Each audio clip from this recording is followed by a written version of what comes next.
Lowe's Angels, late 1937. MGM's private executive dining room is closed to the public. The curtains are half drawn against the afternoon sun. Cigarette smoke hangs low, unmoving. Heavy silverware rests untouched on white linen. The waiters have already been dismissed. Louis B. Mayer is seated at the head of the table. He is not eating. Eddie Mannix sits slightly behind him, not quite in the circle but close enough to hear everything. Mannix's hands are folded. He doesn't look at the writers across the table. He studies the water glass in front of him as if the condensation on the side requires concentration. Across from Mayer sits John Howard Lawson.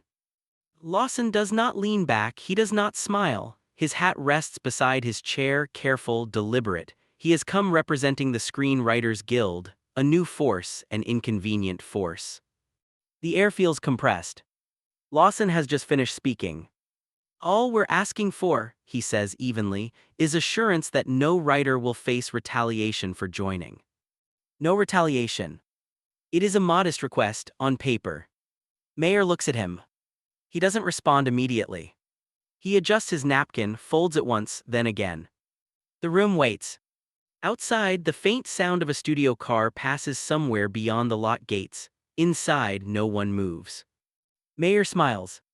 It is not a wide smile. It is the kind that stays in the cheeks but never reaches the eyes. Retaliation, he repeats softly as if the word is foreign. John, this isn't Russia. A light chuckle escapes him. One of the junior executives near the end of the table forces a small laugh in return. It dies quickly. Mayer leans back in his chair. You boys, he continues, you write stories for a living. You ought to know better than to invent villains where there aren't any.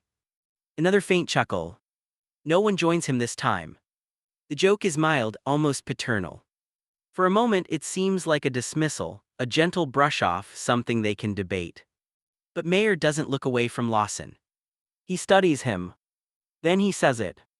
Of course loyalty works both ways. The words are soft. Almost affectionate. But the room changes. Eddie Mannix's eyes lift just slightly. Lawson doesn't blink. Mayer tilts his head. You wouldn't want disloyal men speaking for you, would you? It sounds like another joke. But it is. The silence after that sentence stretches longer than the one before it. The writers shift in their chairs. One clears his throat and immediately regrets it. The sound feels too loud. Mayer picks up his water glass, takes a small sip, sets it down with care. Then he asks casually, which of your members asked you to demand that? Not which members support it. Which one? Singular. The temperature in the room drops without moving a single degree. This is no longer a negotiation about policy. It is a request for a name. Lawson understands it immediately. Everyone does. Mayer's tone hasn't changed, he hasn't raised his voice, he hasn't threatened anything. But in Hollywood in 1937, a name in the wrong ear can end a career quietly. No headlines. No confrontation. Just fewer assignments, fewer meetings, a phone that stops ringing. Mayer keeps his gaze steady. Just so I know who feels mistreated, he adds. Another small smile. It lands differently now. Lawson inhales slowly. He could deflect. He could generalize.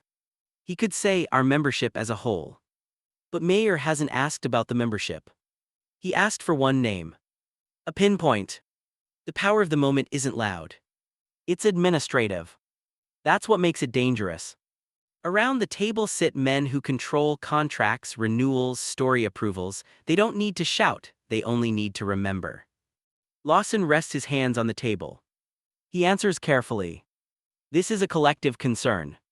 The phrase is deliberate. He will not offer a name. Mayer watches him for a full second. 2.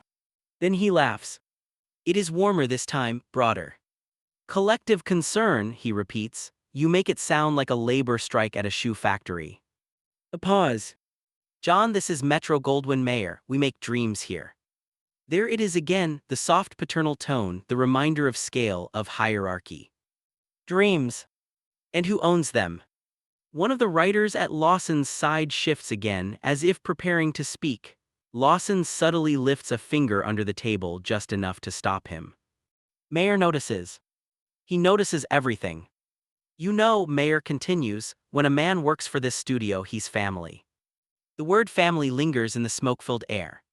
And in a family, he adds gently, we talk directly. Another pause. Then almost lazily. So tell me who's unhappy. It is not a demand. It is worse. It is phrased as courtesy. Across the room, a clock ticks faintly against the wall. No one looks at it. Lawson feels the weight of the request settle into something permanent. If he gives a name, he isolates someone. If he refuses, he defines himself. He chooses silence. He holds Mayer's gaze and says nothing. The silence becomes the answer. Mayer nods slowly. As if he understands something. As if he has just confirmed a suspicion. Very well, he says at last. He folds his napkin again and places it beside his untouched plate. We'll revisit this another time. The meeting is over. No shouting. No slammed fists. No resolution. But as the men stand, as chairs slide quietly against polished wood, something invisible has shifted. Mayer does not look angry. He looks informed. And that may be worse. Because in Hollywood, information travels quietly. Careers end without explanation. Scripts are rejected without reason. Invitations simply stop arriving. As Lawson collects his hat, he senses it. The room hasn't rejected him. It has measured him. And somewhere behind him, Eddie Mannix finally looks up from his glass. Not at Lawson, but at Mayer. A brief glance. An understanding. The kind that doesn't require words. Outside, the California sun continues to shine on the MGM lot. Soundstages hum. Actors rehearse lines about love and loyalty and sacrifice. Inside that dining room, one question still hangs in the air. Which one of your members asked you to demand that? It sounds harmless. It is. Because sometimes the most dangerous thing in Hollywood is what's said. It's what gets remembered. The door closes behind them with a soft click. No one speaks in the hallway. The MGM executive corridor is long, carpeted, lined with framed photographs of stars smiling under perfect lighting. Greta Garbo, Clark Gable, Joan Crawford, faces that sell certainty to the public. Lawson walks past them without looking. The other guild representatives move beside him, not quite shoulder to shoulder. They are thinking the same thing, but none of them want to be the first to say it. Behind the closed door, Louis B. Mayer remains seated. He doesn't call anyone in. He doesn't give instructions. He simply reaches for a cigarette and lights it with deliberate care. Eddie Mannix steps forward now, closer. They're organizing faster than we expected, Mannix says quietly. Mayer exhales smoke toward the ceiling. They always do, he replies, until they learn. Learn what he does not specify.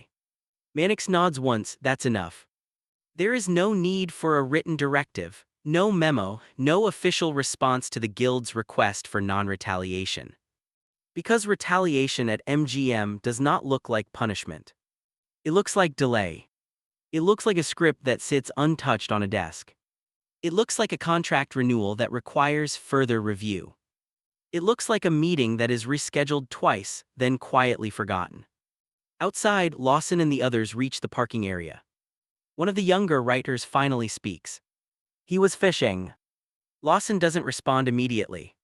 He watches a studio assistant hurry past them, arms full of rolled set designs.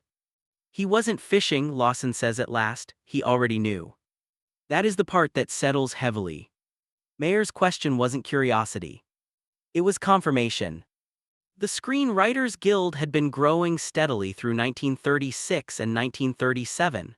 Meetings in small rented rooms, quiet signatures, discussions about minimum pay, credit guarantees, protection from arbitrary dismissal. To the writers, it felt overdue. To the studio heads, it felt like intrusion. The power structure of old Hollywood is simple. The studios own production, distribution, theaters. They control access to the audience. Writers are replaceable. That has always been the assumption. But by 1937, that assumption is beginning to crack. And cracks make powerful men nervous. Back inside, Mayer finishes his cigarette. He finally stands. Have legal review their charter, he tells Mannix, line by line. It sounds procedural. It is. But it is also a signal. If the guild wants protection from retaliation, MGM will examine every technicality that allows flexibility. Mannix nods. And Lawson, he asks. Mayer adjusts his cufflinks.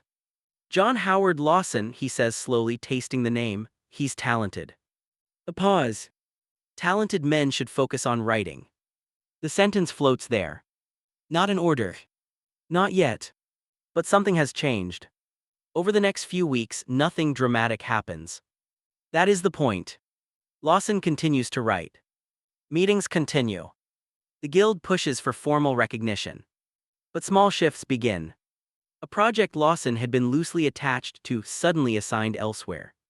A development discussion postponed. A producer who once returned calls promptly now responds through an assistant. No explanation. Just distance.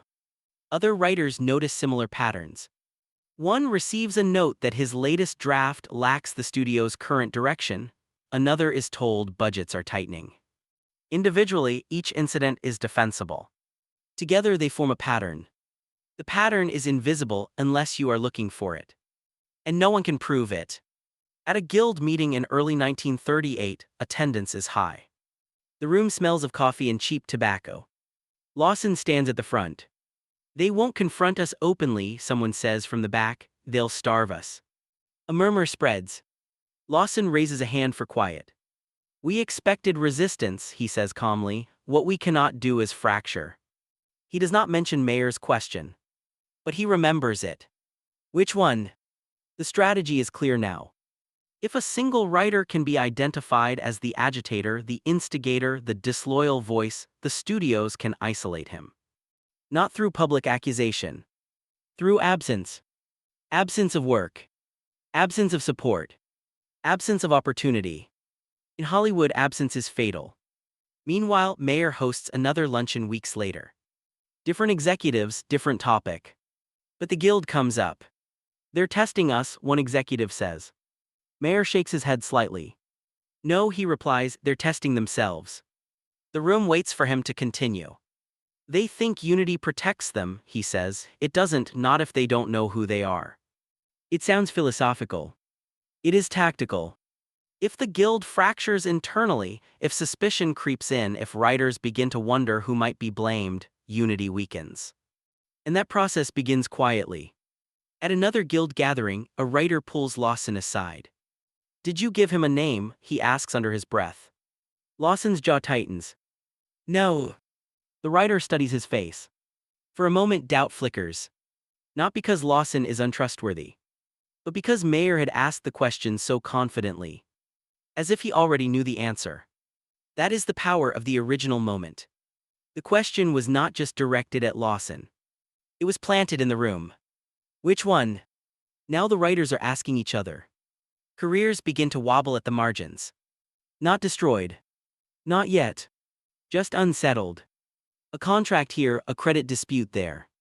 Each writer wonders privately. Is it me? Or is it him?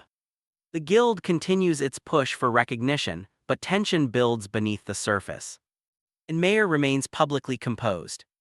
No editorials. No speeches condemning unions.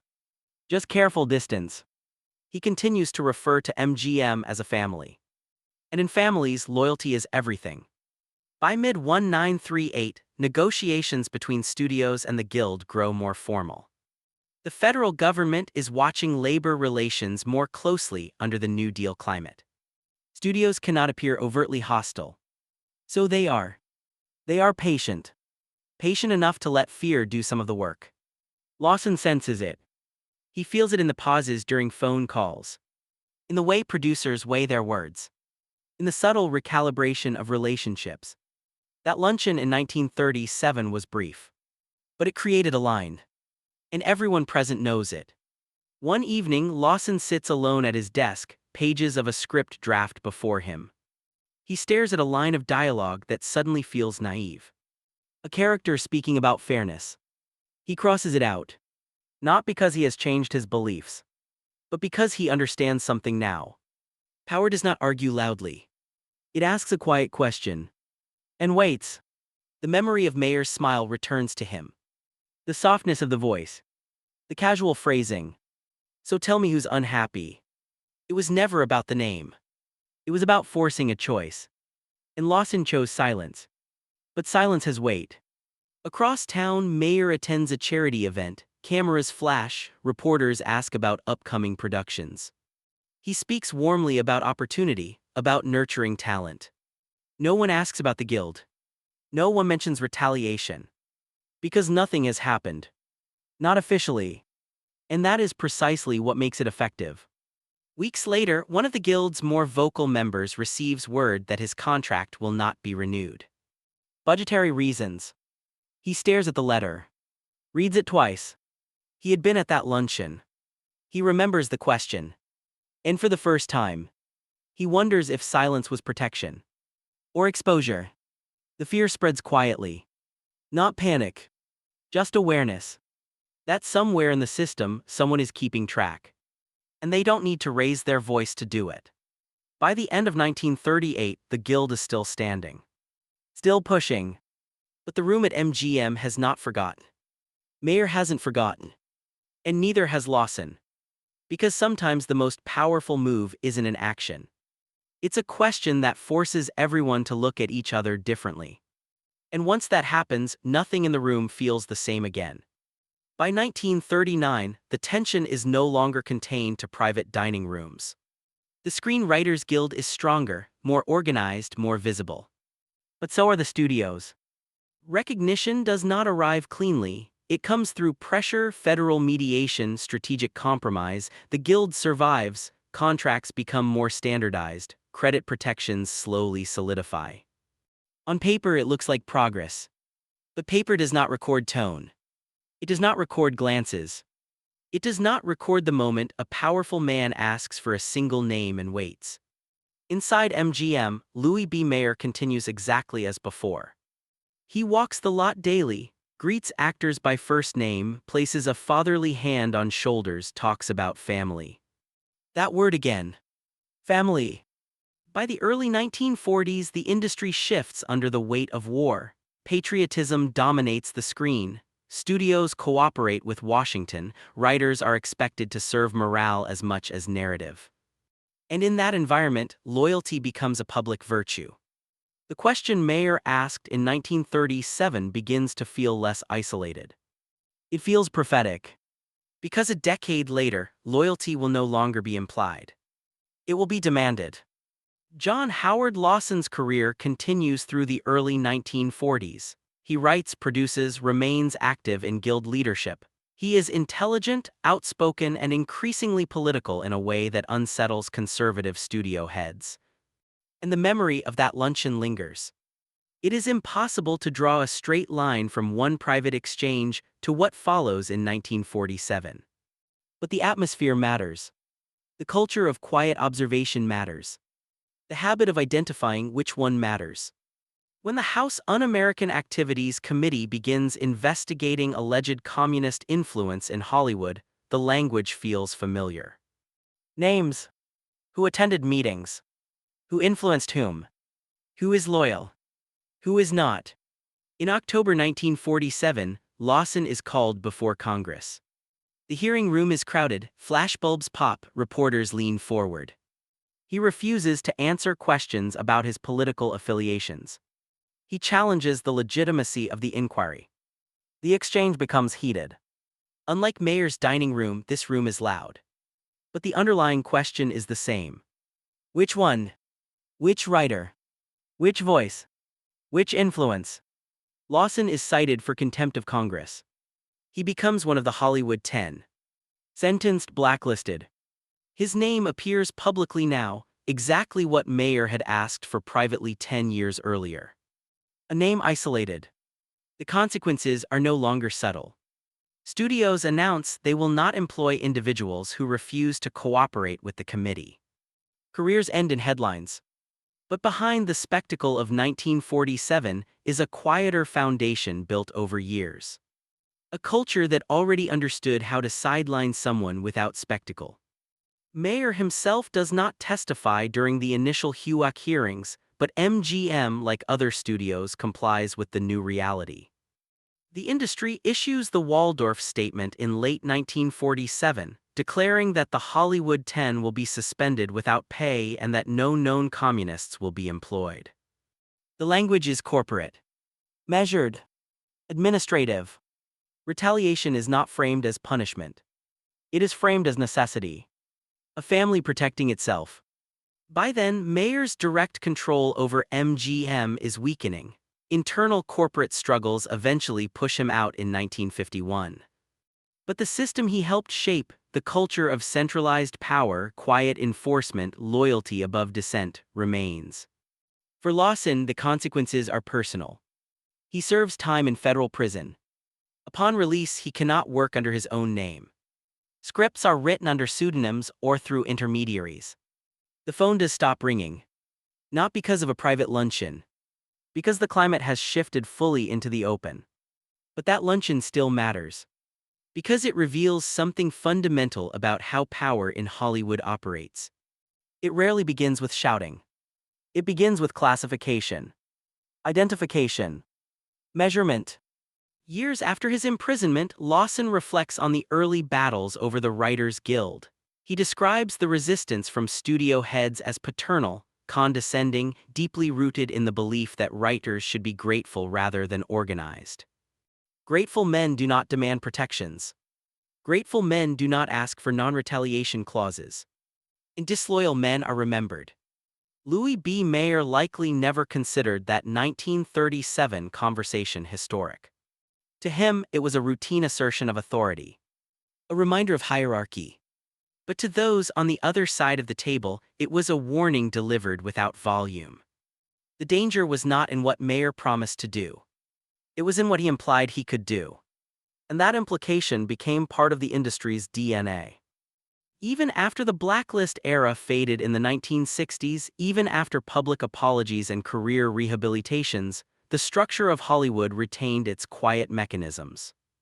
Careers still hinge on reputation, on whispers, on private assessments made in rooms without recording devices. Modern audiences often look back at the blacklist as an eruption, a sudden moral panic. But eruptions require pressure beneath the surface. They require a culture accustomed to asking for names, to framing dissent as disloyalty, to smiling while doing it. In the late 1930s, the Screenwriters Guild survived its infancy. It gained recognition. It secured protections that still shape contracts today. That is the official story.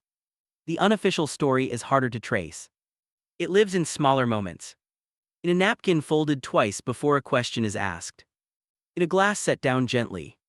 In a room that goes silent not because anyone is shouting, but because everyone understands the stakes.